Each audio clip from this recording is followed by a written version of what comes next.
is Elise Chenier, and I'm a historian in the Department of History here at Fraser University.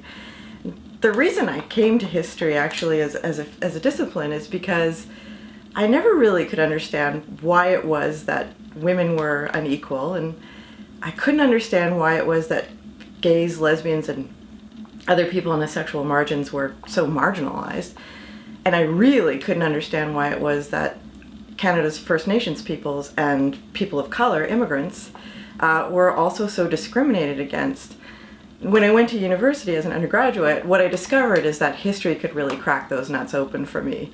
History is a really good way to understand how it is we got to where we are today. So the course that I teach is History 115, an introduction to the history of sexuality. And I think a lot of people would come to that course thinking, well, this is going to be a bit of a no-brainer. I mean, we live in a sex-saturated culture. By the time you're 18, you probably know quite a bit about sex, so you think it's going to be pretty easy.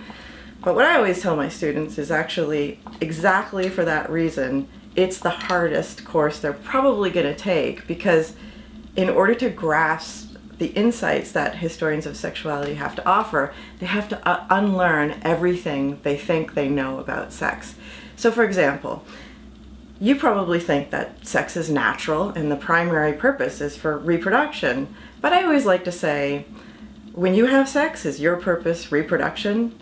Most people usually recognize that it's not, that they're having sex most of the time for pleasure. So that means that sex is not necessarily for reproduction, it's also about pleasure. Okay, well, that's a bit of a no-brainer. But what I teach in my course is that sex is also about power. We can understand a lot about all of these inequalities that I talked about at the beginning by studying sexuality and how we've come to understand it over time.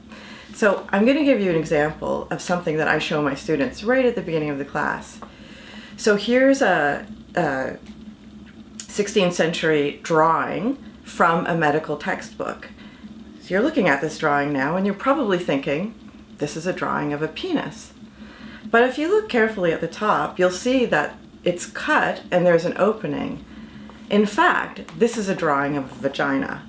That might seem odd, but back in those times, people thought that women were men turned inside out. And so the vagina, of course, would be shaped like a penis because it was a slot for a penis.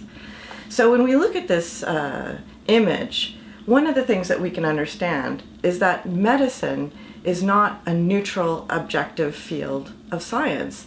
The ideas that medicine put forward reflected the social attitudes of the time. So this image that I'm showing you is not incorrect. It's actually absolutely correct. This image shows us exactly how people thought about the difference between the sexes in that particular period.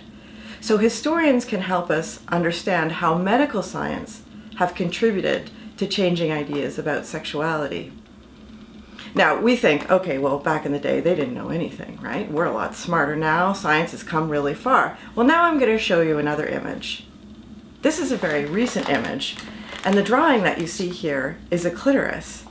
Now, a French doctor who's been working on repairing clitorectomies of women from parts of Africa has obviously, because this is his field of specialization, done a lot of research into the clitoris.